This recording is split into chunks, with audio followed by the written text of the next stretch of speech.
是赵少康，欢迎你来到 TVBS 少康战情室。这我们现场特别来宾林秉佑议员、张启凯委员、陈凤馨小姐、李彦秀委员、李永平前副市长、张世刚议员。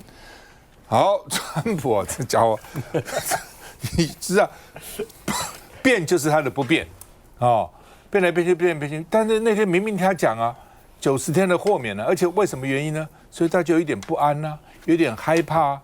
哦，所以呢，好吧，那如此呢，我们就暂时停90天啊，然后观察一下啊，等等。他昨天又自己在脸书发表，在他那个什么出social 里面说，我什么时候讲过要豁免关税的？没有啊，那是记者乱写的啊。哦，各国也别想逃啊，尤其是中国，对不对？想逃哦，到时候都给我回来啊！而且呢，他现在搞了一个叫做国安关税调查，哇！现在发觉只要按到国安，什么都可以做。他之前呢叫做国安经济，哦，现在叫国安关税哦。然后一有国安，他就可以要干嘛就干嘛。你们敢反对吗？你们不要重视国安吗？哦。那另外呢，他的商务部长也说哦，说当时什么20项啊、半导体啊、晶片啊等等一大堆这些电子产品呢，1个月后会开征的，还是会开征的，只是我用不同的名义开征。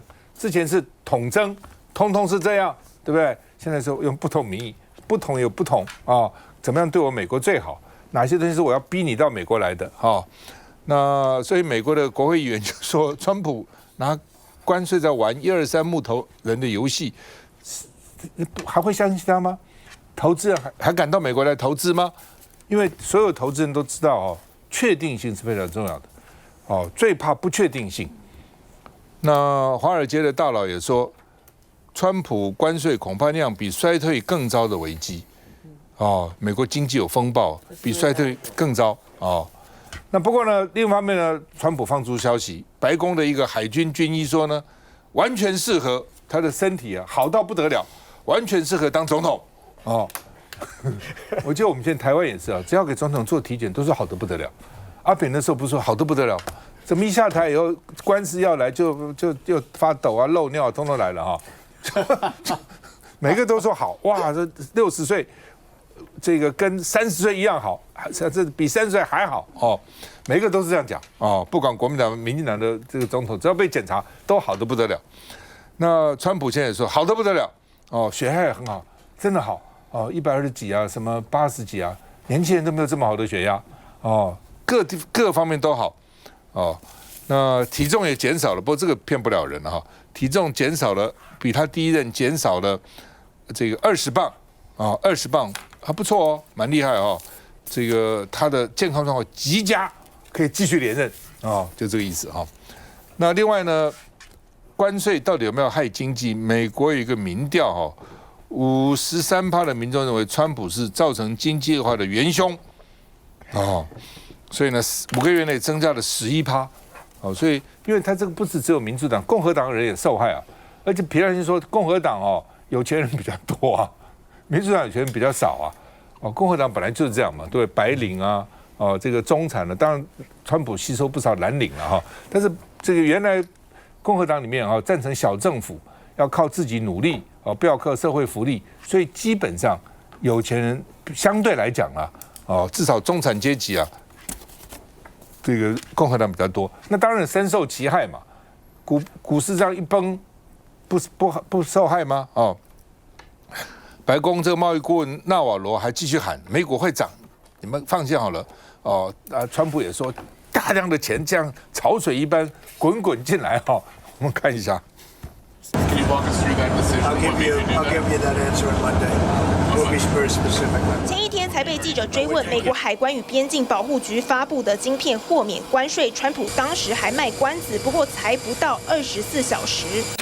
川普发文打脸，没有人能从不公平的贸易逆差中脱身，还特别点名中国大陆，再向各家媒体说豁免令是假新闻，电子产品只是要调整类别。此话一出，等同证实这税还是要课下去。Remember, those products are going to be part of the semiconductor sectoral tariffs, which are coming. Reshored. We need to have semiconductors. We need to have chips. We can't be reliant on Southeast Asia. 打脸各界期待，商务部长卢特尼克接受 ABC 电视台专访，回应举凡智慧型手机、电脑和其他电子产品都是即将实施的半导体关税的一部分，而且1到2个月内就会实施。就如川普上周所说，周日对外公布的健检报告显示健康状态绝佳。然而施政民调是不是也像他想的一样棒 I believe this is the worst poll that Donald Trump has received in his second term. CNN 分析师很坦白，直言数据有够糟糕，因为光是同意川普是经济恶化的元凶，民调在5个月内从42%增加到53%。Trump's approach to tariffs and trade, that is the way he's going about it. 63%, nearly 2/3 dislike it. One day Donald Trump is saying one thing, the next day he's saying another. 显然，美国人开始对川普经济政策反感，尤其关税立场反复。凤馨怎么看？首先呢，这个半导体还有所有的相关的资通讯产品跟电子产品，其实上个礼拜五，美国的海关暨边境保护局 CBP 它呢自己公告了一件事情，它是在美股的盘后，那么公告说呢，那么有20类的产品，就是用那个海关税则的方式把它区分成为20类，这里面主要都是资通讯产品，然后伺服器这一些，还有半导体的这些相关电子产品呢，都属于豁免范围，这是他们自己公告的哈。那而且就是不适用4月2号开始的对等关税。我特别请教了资诚会计师事务所，他所谓的这一个豁免是指说，那就连之前的那个10%的那个普遍关税都不用了。就是0哦，回到0哦，所以这一些资通讯产品、电子产品全部回到0，就连中国大陆的产品呢，它虽然是对等关税豁免，可是因为它前面有芬太尼关税。墨西哥跟加拿大有芬太尼关税，所以他们要科的是那个10%、20%的芬太尼关税，可是没有对等关税，所以连那个普遍的10%都没有。这件事情在整个周末就引发了全世界的讨论，因为这里面最重要观察的是中国大陆，因为中国大陆呢，在出口到美国的产品，把这20类全部加起来，至少1年超过1000亿美元。也就是说，哇，美国突然豁免了中国大陆1/4以上的进口的产品，然后到那个最低的关税。所以他说，《金融时报》就讲说，这个是川普第一次向中国大陆示软示弱，这是《金融时报》的报道。那我想这件事情也激怒了川普，但我也必须要说，其实我本来也就觉得川普的半导体关税政策没有那么样子的简单哦。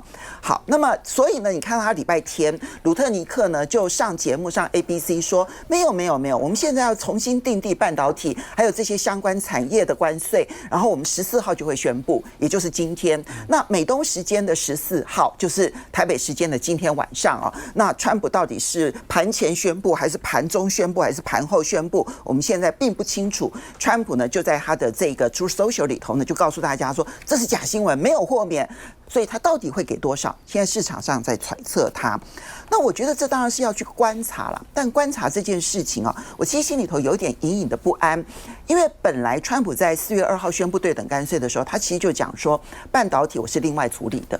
他当时就已经讲半导体我另外处理，所以大家觉得说只有晶片另外处理，可他这一次是把有晶片的所有的产品全部都纳入在另外处理，用232国家安全的这些相关的这个条款呢要来处理。那么这表示说，不是只有针对晶片，那有晶片的产品，我们的手表啦，我们的手机啦，所有的这些电子产品，可能都会在它特殊关税的范围之内。我现在不确定，如果他真的要逼迫所有的半导体都要搬到美国去的话，那么会是1980年代的美日半导体大战的2.0。如果是那个2.0的话，如果是，我希望它不是哈。那如果是那个2.0的话，那他就必须要把关税拉得很高，才能让别人在美国那么高的生产成本的情况之下还有利可图。我希望我是乌鸦嘴说错了，但是这件事情对我们的压力非常的大。可是我觉得上个礼拜啊，其实对于全球来说，大家可能一般人投资这些比较少，所以呢就没有特别注意到。你要知道，上个礼拜全世界金融圈最关注的议题是，为什么美国公债长天期的公债跌这么凶？为什么美元贬这么多？你要知道，川普上任到现在。1月份的时候，美元指数还110哦，这是对欧元、对加拿大币、对英镑、对这个日元哈这一些主要的6大货币呢是贬值，从110现在在上个礼拜已经贬破了190几好像，对，只剩下99点，我现在看到是99.6哈。但是从110到99.6，这什么意思呢？意思是说，美元在短短不到3个月的时间，对这些主要货币贬值10%。你要知道，这是开发中国家才会看到的那一种货币贬值的速度，但是居然在美国身上上演了。那公债的抛售的状况也远超乎市场的预期。我要讲这一点的重点是什么？要告诉大家，这个是我先引用啊，就是美国的明尼亚波利斯联准银行总裁卡斯卡利他所说的话。他说，以美债殖率这种走势，代表着投资人正在抛弃美国。离开美国，本来在全世界动荡的时候，全世界是去拥抱美国公债的，没想到现在抛弃的速度这么快，所以川普，你说他担不担心？你要注意哦，川普、白宫、美国财政部长提到股市的时候都说 I don't care， 没有关系，股市有涨有跌。可是提到美国公债的时候，他们都承认有一点麻烦我们正在处理，我们会把它处理好。你要知道这一个。如果当美国不再成为安全资产的避风港，这个在美元霸权地位跟美债的安全避风港的地位一旦丧失了，这个对于美国的100年霸权才是重大痛击。所以前面我们要关注的是会不会有美日半导体2.0的那个大战，然后后面要观察的是美国资产不再成为大家安全的避风港，对全球产生的风暴才刚刚开始。就是说，美国原来是做半导体的啦，后来不做了因为太贵了，而且美国环保署这个对那个环境的稽查非常严格，因为半导体产生的污染非常多了废水等等一堆的，所以到日本，那日本做的不错，美国又打击它那刚刚分析师提公债的利率曾经在一段时间在3天之内涨到5%，30年期了。没有这么贵，没40年没有3天内涨这么多的就表示有人在抛。原来认为是中国大陆抛，后来发觉日本在抛日本也在抛。日本是全世界拥有美债第一名，第2名才是中国那另外呢，美国负债多少呢？负债的37兆现在。对他今年就要还债还3兆，他光那个利息1年就不得了，你自己想想看， 1兆1000亿不得了美元他1兆多，就是30-40兆台币。我们中央政府总预算也不过3兆台币他一年还债就还了这么多，所以对川普来讲也是很头痛的确是越来越多，对负债越来越多。为什么负债那么多呢？就是美国它这个逆差，贸易逆差，它的政府预算也是逆差。美国真的是太懒，人太懒太享受，太浪费。所以这个没办法，所以你这个等于是这个你的支出大于你的收入嘛，一定变成这个样子那这种情况之下呢，川普希望能够赶快把它矫正回来了。你不能说他错，他从某个角度看也没错。问题是7年之病求3年之哀，对不对？你长期以来几十年累积的，你在这么短短的几个月之内要把它扭转过来，怎么可能嘛？还有一个最大的问题，等我们会讨论中国大陆。现在看起来，川普跟习近平2个在斗。但是习近平的最大优势什么？他不要选举你川普明年就集中选举了，1年半以后就集中选举了。你集中选举的时候，你如果说你的支持者发觉经济受到很大的影响，那怎么办呢？对不对？你现在倚靠说台积电回去这些回去，那个要生产不是那么快的几年以后才能生产明年我就要看了，选民就要看你的成绩了。美国选民是很没有耐性的。当你期中选举之前发觉民调都不好的话，你的共和党的这些众议员全部选435席，参议员选1/3，就开始众叛亲离跑啦，还等你政治人物是翻脸最无情的，都要算自己的利益嘛，要不然自己不行了怎么办呢？当然就翻脸了。所以你川普现在赌的是在1年之内就要很大的效果，但是问题这些东西1年之内不会有效的1年之内怎么会产生效果呢？1年之内看到只是你经济不安。经济不确定造成的恐慌。续下再回来。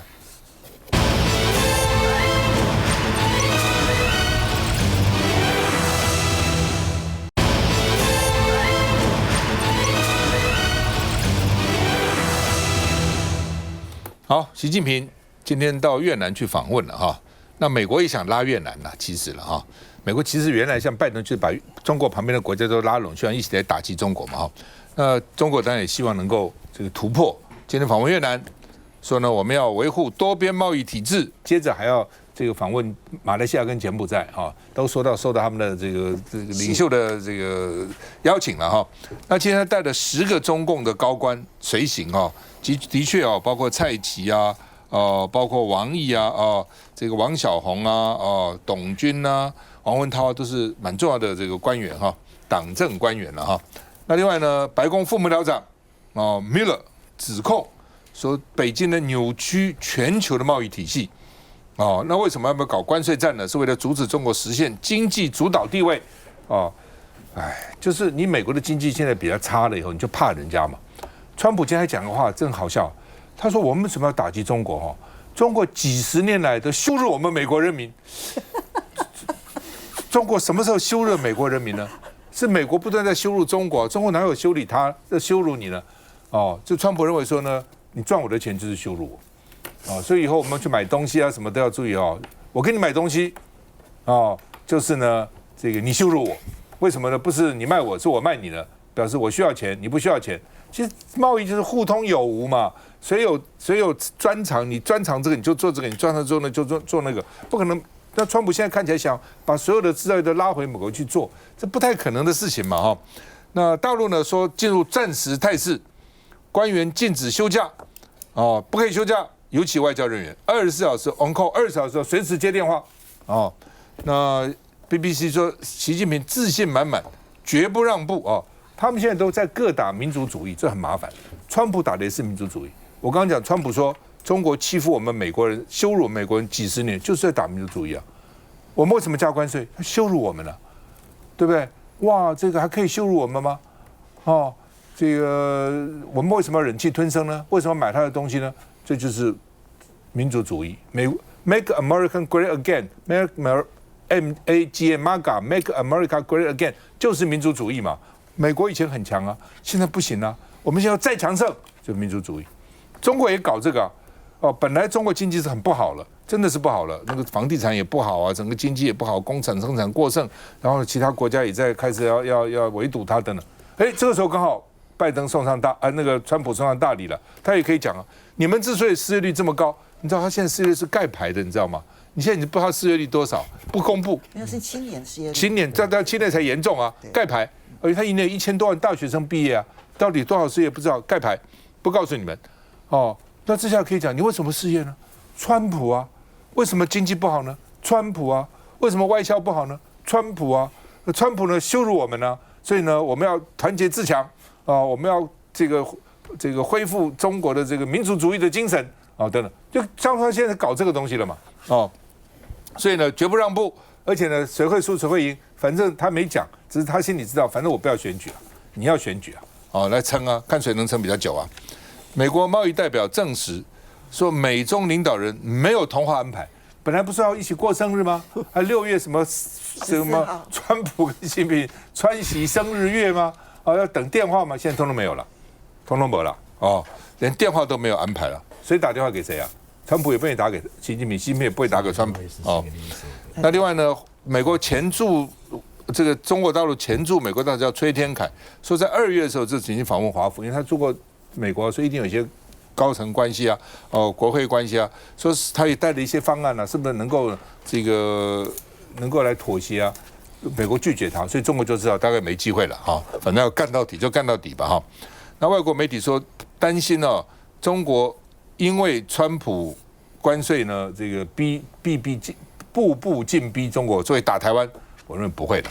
他关税已经搞他自己的焦头烂额，中国也很难过，你越好过不好过的虽然他外销美国越来越少了，原来20-30%，现在变成17.5%，占他外销的比例了说呢，就算这个全部不卖美国，不过占他 GDP 的2%， 2%还是很高的哈，所以他也很难过。所以这个时候他打什么台湾不会？我认为这是外国媒体在那边乱讲的哈。外国媒体常常危言耸听，就怕天下这个不够乱。俄国说中国要多少石油，俄罗斯就给他多少。哦，人家，我们给他多少石油？哦，我们中国兄弟需要石油，我们就给他。美国这个制裁没关系哦。说大陆有6个武器了，包括关税的报复125%，旅游现在呢到美国旅游以后。这个少去哦，美债抛售，中国有8000多亿美债，说已经抛售了500亿，剩下7800亿。稀土管制已经管制3年了啊，2-3年了。留学限制说这几年呢，大陆到美国留学生减少10万人。另外就服务贸易啊，好莱坞电影什么限制你，我们看一下。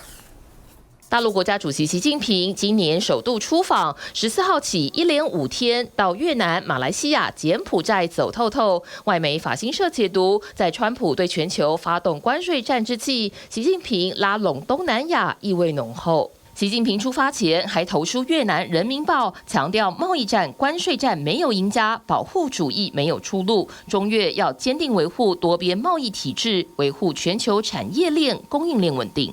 Thành công của Trung Quốc đã tạo nguồn động lực rất là mạnh mẽ cho các lực lượng tiến bộ trên thế giới và mang lại cái cơ hội phát triển mới. 习近平得亲自出马，就是因为外媒路透社报道，越南为避免被美国进一步惩罚，将严查中国送往越南洗产地的商品。美国有线电视新闻网 CNN 访问美国智库大西洋理事会的经贸专家，预告习近平一定会带些伴手礼，巩固盟邦的心。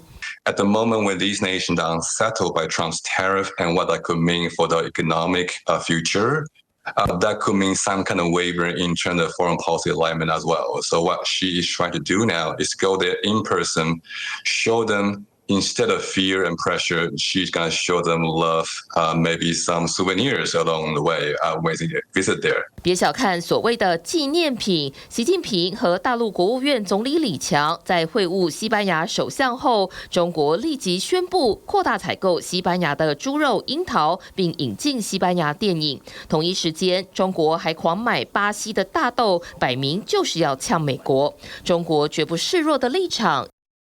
韩英秀。